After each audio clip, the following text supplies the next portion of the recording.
to the latest episode of the Losaso podcast. Today we want to talk about the state of AI in marketing, and specifically AI for content strategy and activation. I'm David Fabbri, Chief Strategy Officer, and I'm here today with Sarah Thaler, who's our Senior Digital Marketing Specialist, really our SEO and content guru at the agency. I am just also very passionate about experimenting with the AI technologies that are coming to life over the last couple of years, and really how we can leverage those tools to create amazing and engaging content. Sure. And Sarah, you've been part of our AI committee here. Just went to MACON last month, which is the Marketing AI conference. Yeah. So definitely stuff that you're passionate about and dialed into, which is great. Yeah, that was a really fun event. Very like-minded people that were brought together from all different backgrounds and levels who dive into the tools, use it on a day-to-day to help projects and things, but also leadership and C-suites and how they can get their companies rallied around using AI. Yeah. And it is funny how fast that stuff changes. I was at MACON the year prior to you, and just in terms of the way people are looking at it, using it, it changes so fast. So really great to stay up with it. Yeah, definitely. So in terms of AI for content, when you say generative AI and you talk about content, I think the first thing that comes to mind for a lot of people is using it for like ChatGPT to write content, right? And obviously it can be very helpful there. First drafts, content outlines. Obviously we do a lot of editing of those things, verifying with our, subject matter experts. So really a lot of human effort goes into that stuff, but it can really help in terms of, scale, amount, complexity of content. So it is great for that. But today, focusing not on that, but more on how you use it for content strategy and activation. Yeah, everything before the writing. Right. Yeah. I know one of the things that I'm super excited about is it's such a fantastic research tool. So big picture, understanding the industry of that your client's in, kind of trends and things that are happening, who the competitors are, what's going on with them, and audience insights. I know, for instance, we use it for new business. If we want to get dialed in quickly to a new industry, what's happening, it lets us pull together a dossier and really get dialed in quickly, which is fantastic. It gives us that high-level overview of the landscape so that we can get a baseline and be able to talk to prospective clients and be more well-informed. Yeah.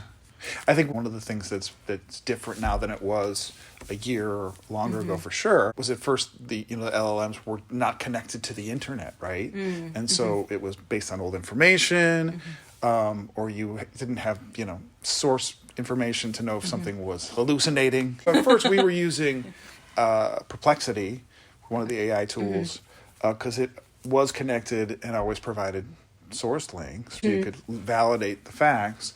But at this point, as of last month, ChatGPT is fully connected and providing all those source links as well. Yeah, and I think that's kind of just the bigger idea and picture with these AI tools is making sure they are citing their sources, so building that trust with the information.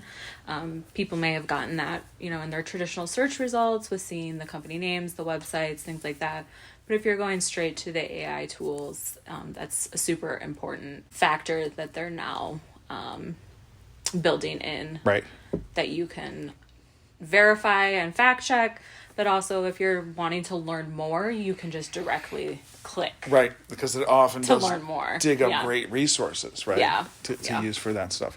And so in terms of this idea of front-end research, there's a baseline you want to set in terms of understanding. It's also so much easier to quickly get updates, right?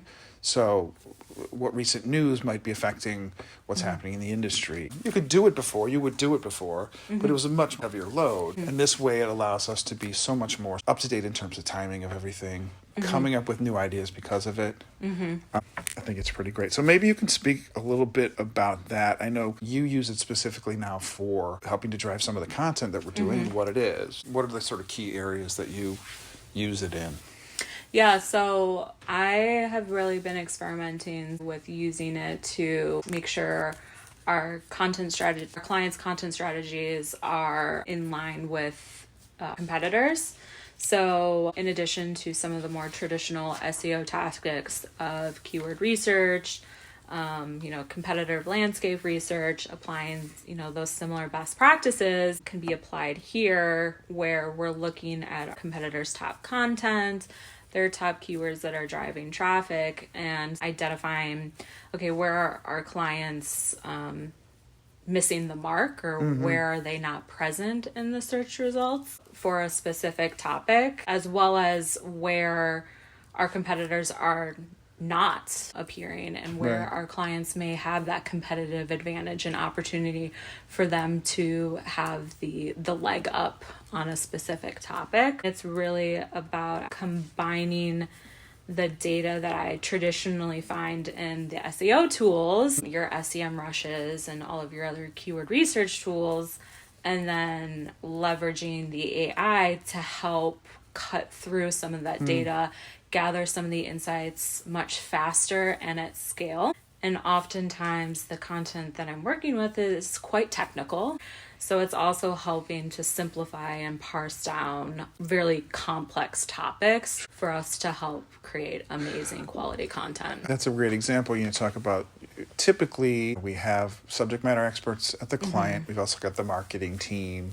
And, we're interviewing them, talking to them regularly, understanding what they think are the, key topics and pain points for their target audiences.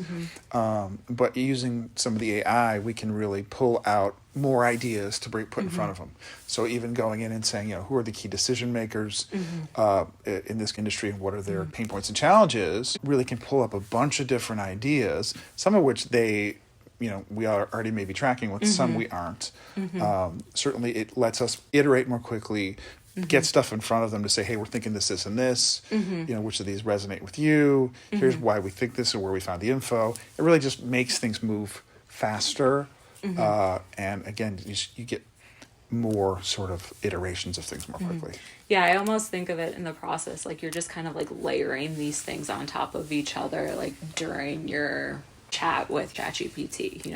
You're starting with the target audience insights, you're gathering the competitive stuff, and you're just like layering more data to get that really nice piece of content. One of the other things you've talked about is content gap analysis. Maybe in a little more sort of detail what you mean by that and how that works.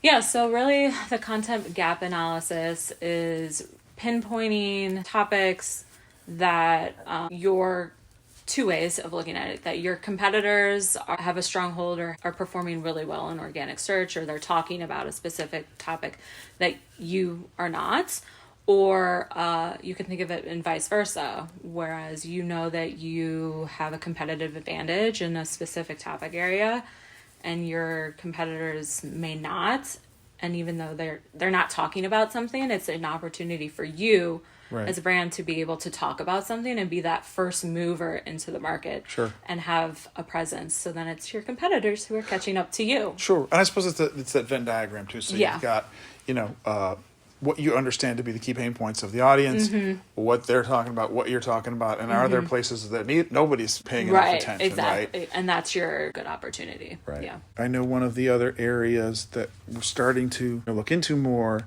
is more personalized content at scale. Right? I mean, we've always done segmented emails, so if we're going after target lists or whatever. But there is this idea that with AI and some of the generative stuff, you can leverage whether it's CRM data, post-show survey, information. For instance, we've got some trade show clients, and understand what people are looking for, and then marry that up with who they are and deliver different messages. Yeah. So this whole idea of you take like you said, trade show data. So if you have registration data, we'll often, fill out demographic information, industries, a bunch of questions, why you're attending, all that good stuff. And you can marry that with for example, your Google Analytics data, which is giving you your site traffic, your registrations, or other key conversion points.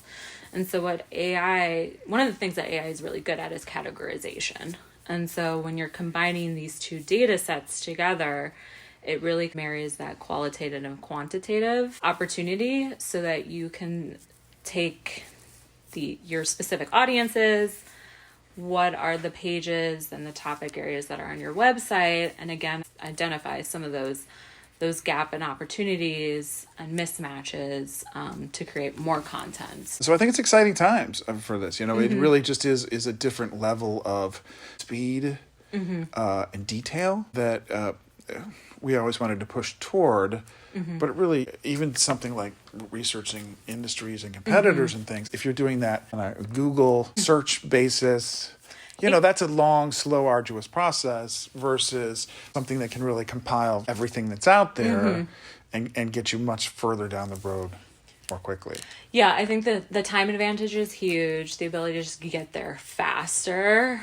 And I think even as a human, we have some sort of biases too that the AI might pick up, different trends, things like that.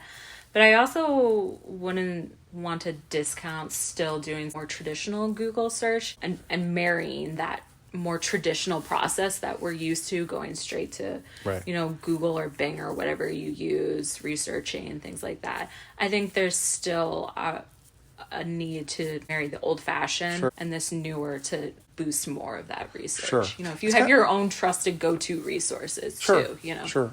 Yeah, and it's in terms of your own sort of intellect and curiosity, what are the things that are standing out, and where do you want to drill in more? Yeah.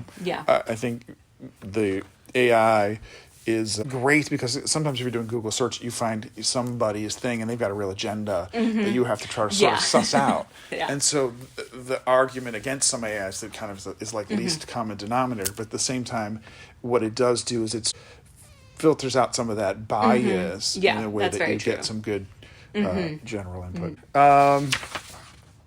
So I'd say, in general, things are going well. It's really exciting to be activating AI in a way that's really beneficial for us and our clients. So these are some use cases now where it's in action and really driving results and performance, which is great. Yeah, and I think, as we're wrapping up, one of the things that we kind of have a philosophy is you don't want to be, this is kind of like the way of the future, so it's good to get in and get dirty and experiments and try new things. There's a lot of use cases that are established, but if there's a problem or something that you just takes a lot of time and you're like, hey, there's got to be a better, faster, more efficient way, think through how AI could help you get there. Well, thank you, Sarah, for the time today. And I think we'll probably keep this Marketing AI series going. Maybe cover off on some other topics as well in the future. Sounds great. Thanks, David. All right, thank you.